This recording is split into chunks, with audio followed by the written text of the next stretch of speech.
ब्रेकनंतर महाराष्ट्र अनलिमिटेडमध्ये तुमचं स्वागत। आणि आता बातमी, ईडीच्या नोटिशीनंतर हजर न होण्याच्या प्रकरणी अरविंद केजरीवाल राऊस एव्हेन्यू कोर्टामध्ये हजर झालेत। अरविंद केजरीवालांना अटकपूर्व जामीन मंजूर झालाय आणि 15,000 रुपयांच्या जात मुचलक्यावरती अरविंद केजरीवाल यांना जामीन मंजूर करण्यात आलाय। अरविंद केजरीवाल यांच्या संदर्भातली एक महत्त्वाची बातमी, ईडीच्या नोटिसीनंतर हजर न होण्याच्या प्रकरणी अरविंद केजरीवाल राऊस एव्हेन्यू कोर्टामध्ये हजर झाले आणि त्यांना अटकपूर्व जामीन मंजूर झालाय। 15,000 रुपयांच्या जात मुचलक्यावरती अरविंद केजरीवाल यांना जामीन मंजूर झाल्याची ही मोठी बातमी। प्रकरण होतं ईडीच्या नोटिशीनंतरही हजर न होण्याचं।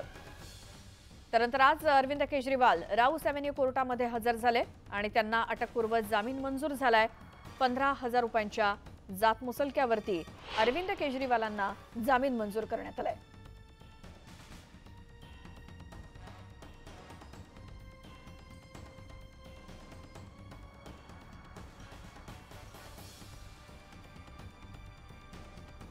अधिक माहितीसाठी जाऊयात, आमचे प्रतिनिधी प्रशांत लीला रामदास आपल्या सोबत फोन लाईन वरती आहेत। प्रशांत, अरविंद केजरीवालांचं हे प्रकरण काय ज्यासाठी ते आज कोर्टात हजर राहिले? ईडीनी त्यांना अरविंद केजरीवाल जे दिल्लीचे मुख्यमंत्री आहेत त्यांना 8 वेळा समन्स बजावला होता। दिल्लीमध्ये दिल्लीचा जो दारूचा जो घोटाळा झाला होता, मद्य घोटाळा, त्या संदर्भातला हे त्या संदर्भातले समन्स होते।